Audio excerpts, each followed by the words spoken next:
మెస్సీతో ఫోటోకు 10 లక్షలు ఎందుకు దిగపోతే ఏమవుతుంది కొట్టుకోపోతా లోకం అంతా ఆయన ఆటగాడే కావచ్చు మంచి ప్లేయరే కావచ్చు 10 లక్షలు ఇప్పుడు అభిమానులు అంటే ఏమంటారు కొంచెం మనం ప్రేమతో చూసుకోవాలి అభిమానులు అంటే దగ్గర చూసుకోవాలి ఈ ప్రజలు లేకపోతే ఈయనెవరు అది ఈ అభిమానులు గ్రహించాలి చూడండి ప్రజలు ఆదరించినంత వరకే కదా ఈయనకి క్రేజు అంతే కదా వాళ్ళ దగ్గర నువ్వు వాళ్ళనే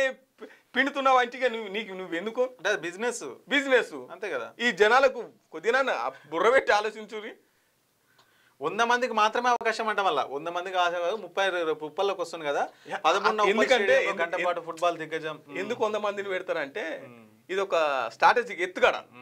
ఇక అందరికి ఫ్రీగా ఇవ్వాలి పడితే వాళ్ళం అన్నాం అనుకో చీప్ అయిపోతాం అది ఒక లిమిట్ పెట్టినాం అనుకో కొట్లాడుకుంటారు నాకంటే నాకని అంటే 100 మందికి పెట్టింది కాబట్టి ఆయన తోని ఫోటో దిగితే పెద్దగా ఇక ఏదో వచ్చేస్తుంది ఏదో అయిపోతుంది అన్నట్లుగా జనాలు ఇంకోటి ఏంటంటే 100 మందికి ఇస్తా నేను అని చెప్పేసి ఈయనే చెప్తున్నాడు 10 లక్షలు అన్నారు అనుకో 10 మంది వస్తారు 20 మంది వస్తారు కానీ 100 అన్నారు అనుకో ఓహో ఇంకెక్కువ తట్టురు అని చెప్పేసి 100 మంది రావడానికి ఇది ఒకటి అంటే ఇప్పుడు ఈయన పైసలు సంపాదించుకోవడానికి వస్తున్నావు ఓ విధంగా ఇప్పుడు తెలంగాణ అల్లల్లా ఆడుతుంది మొత్తం రియల్ ఎస్టేట్ మొత్తం డౌన్ అయిపోయింది ఆటో డ్రైవర్లకు తిందామంటే తిండి లేదు ఆటో డ్రైవర్లకు నెలకు 1000 రూపాయలు ఇస్తామన్నారు సంవత్సరానికి 12,000 ఇస్తామన్నారు ఫ్రీ బస్సు పెట్టిన తర్వాత ఇవన్నీ ఇవి కదా చేయాల్సింది తెలంగాణ ఇప్పుడు నువ్వు ఫుట్బాల్ ఆడితే ఏమవుతుంది ఆడకపోతే ఏమవుతుంది 60 ఏళ్ళు ఉన్నావు పోయి పుసుకునేనన్న జారినావు అనుకో